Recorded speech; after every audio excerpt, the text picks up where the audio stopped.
mãe infantilizadora e incestuosa de um amigo. Olá, família do Reddit. Isso não tem nada a ver comigo pessoalmente. Um amigo próximo meu, que chamaremos de Jake, me pediu para escrever sua história aqui, pois ele é péssimo com as palavras e não sabe como expressar seus sentimentos. Ele tem autismo que não foi diagnosticado até ele já ser adulto e sair da casa da mãe e não ter contato. Sua mãe, que chamarei de Vaki Vonda, WW para abreviar, sempre tratou Jake como um bebê, desde o momento em que ele nasceu, até que ele não teve contato com ela. Ele me conta que desde que ele consegue se lembrar, ela o fazia usar babadores na mesa de jantar e sempre o alimentava à mão. Ela alegou que era porque ele era uma criança especial que precisava de ajuda extra. Seu pai, Frank, sempre castigava WW por dizer que ele nunca cresceria se ela continuasse cuidando dele. Ela ficava chateada e dizia a ele que ele estava sendo ridículo e que ela amava muito seu filho. Demais se você me perguntar. Jake começou a acreditar que tinha problemas de desenvolvimento por causa dela. WW aparecia em sua escola e tinha um ataque quando os professores não puxavam Jake para fora da aula para vê-la. Ele começou a lidar com o bullying de outras crianças que o chamavam de filhinho da mamãe e o provocavam por querer sua mamãe o tempo todo. Quando Jake ficou mais velho, ele começou a lutar contra o bullying. Eventualmente, ele começou a gritar com sua WW, sempre que ela aparecia e dizia para ela ir para casa e deixá-lo em paz. Isso nunca acabou bem e ele me disse que ela se sentava sozinha em seu quarto e fazia beicinho, chorando sobre como ele a magoara.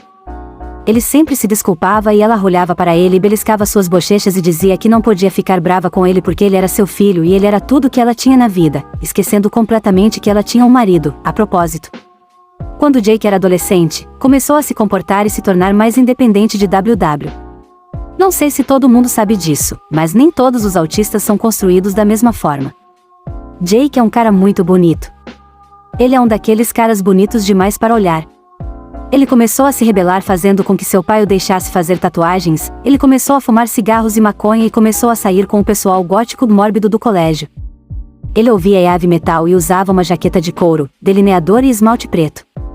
Seu cabelo preto estava sempre cortado curto e ele o alisava para trás com gel. E pelas fotos que vi, até eu disse que se tivesse visto isso passando por mim, estaria virando a cabeça para dar uma olhada nele. Isso deu a ele um impulso de ego. Sem falar que ele é muito bonito, mesmo sem maquiagem. WW odiava o estilo de Jake e dizia que o fazia parecer um palhaço e que sua bela pele era preciosa demais para ser destruída com tatuagens e maquiagem. Ela jogou fora as roupas dele mais de uma vez, substituindo-as por roupas que ela provava. Frank sempre o levava ao shopping para comprar novas e Jake tinha prazer em jogar fora as roupas que WW lhe dava. Ela ainda os fazia jantar à mesa todas as noites.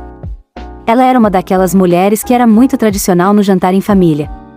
Eles sempre se sentavam e ela colocava um babador em Jake e o alimentava com a mão até que ele terminasse. Ela até cuspia em um guardanapo e enxugava o rosto dele se ele sujasse alguma coisa. Jake notou que sempre que ela fazia isso, ela olhava de lado para Frank com um sorriso malicioso, como se quisesse que ele ficasse com ciúmes ou algo assim. Esquisito. A última vez que eles comeram juntos como uma família assim que Jake se sentou, ela puxou o babador. Ele tentou pedir a ela para não fazer isso, pois ele tinha 16 anos e era totalmente capaz de se alimentar sozinho. Ela o repreendeu e disse-lhe para fazer o que lhe foi dito. Os babadores eram muito pequenos e nem cabiam em seu pescoço. Ele tentou dizer isso a ela, mas ela apenas sentava em seu peito e começava a alimentá-lo com a mão, fazendo ruídos de avião. Jake rasgou o babador e disse a ela que já era o suficiente. Ele tinha 16 anos e não precisava ser alimentado como um bebê. WW ficou chateado e começou a choramingar. Frank de repente explodiu e disse a ela para parar com essa merda porque isso estava ficando muito assustador, até mesmo para ele tolerar. Ele tentou apoiá-la com medo de que seu filho estivesse envelhecendo e não precisasse mais dela, mas isso era demais para suportar. Jake foi para seu quarto e não saiu pelo resto da noite. WW fez beicinho e chorou por mais de um dia na esperança de fazer Jake se desculpar por recusá-la, mas ele recusou. Ela percebeu que estava perdendo a batalha de manter seu filho um bebê para sempre. Hora de aumentar a loucura. Jake voltou da escola no dia seguinte e encontrou WW na cozinha, toda vestida de preto, delineador e batom pretos e ela até tingiu o cabelo de preto. Ela tinha pulseiras pontiagudas e uma gargantilha. Ela parecia ridícula. Como eu gostaria de ter visto uma foto disso porque parecia hilário. Jake ficou chocado e perguntou a ela o que diabos ela estava fazendo. Ele notou que a camisa que ela usava era cortada muito baixa e ele podia ver muito mais decote do que ele se sentia confortável. Ela correu até ele e perguntou se ele gostou. Ele ficou chocado demais para responder com o que queria dizer e disse, claro. Ele me disse que ela empurrava os seios para ele em um esforço para fazê-lo olhar. Por meses depois disso, era assim que WW se vestia. Ela se gabava abertamente para seus amigos de que Jake copiava seu estilo e ela estava tão orgulhosa dele. Ela costumava usar gola alta e jeans mon com sapatos sem cadarço. Ela era a coisa mais distante do gótico punk que você pode imaginar. Uma noite, Jake estava dormindo, ela subiu na cama com ele e tentou abraçá-lo. Ele acordou e sentiu alguém tocá-lo de forma inadequada. Ele se virou e viu WW. Ele surtou e disse a ela para dar o fora de seu quarto. Ela fez beicinho e chorou até que Jake foi embora. Ele notou que sua porta estava trancada e ele teve que destrancá-la para sair. Ele teve que se trancar no banheiro e ela se sentou do lado de fora da porta, implorando para que ele fosse dormir com ela. Jake gritou com ela que ela o estava tocando de forma inadequada e que não estava tudo bem e que era estranho ela ter feito isso com a porta trancada. Ela gritou que era assim que a mamãe mostrava seu amor até que Frank saiu do quarto para gritar com ela pelo jeito que ela estava agindo e que era assustador para uma mãe querer abraçar seu filho de 16 anos com a porta trancada. Ela gritou que ele não entendia o vínculo que ela e Jake tinham e que ele estava com ciúmes. Jake gritou que eles não tinham vínculo. WW chorou e Frank gritou para ela se afastar da porta ou ele faria algo de que poderia se arrepender mais tarde. Ele levou Jake e eles foram dormir em um hotel durante a noite.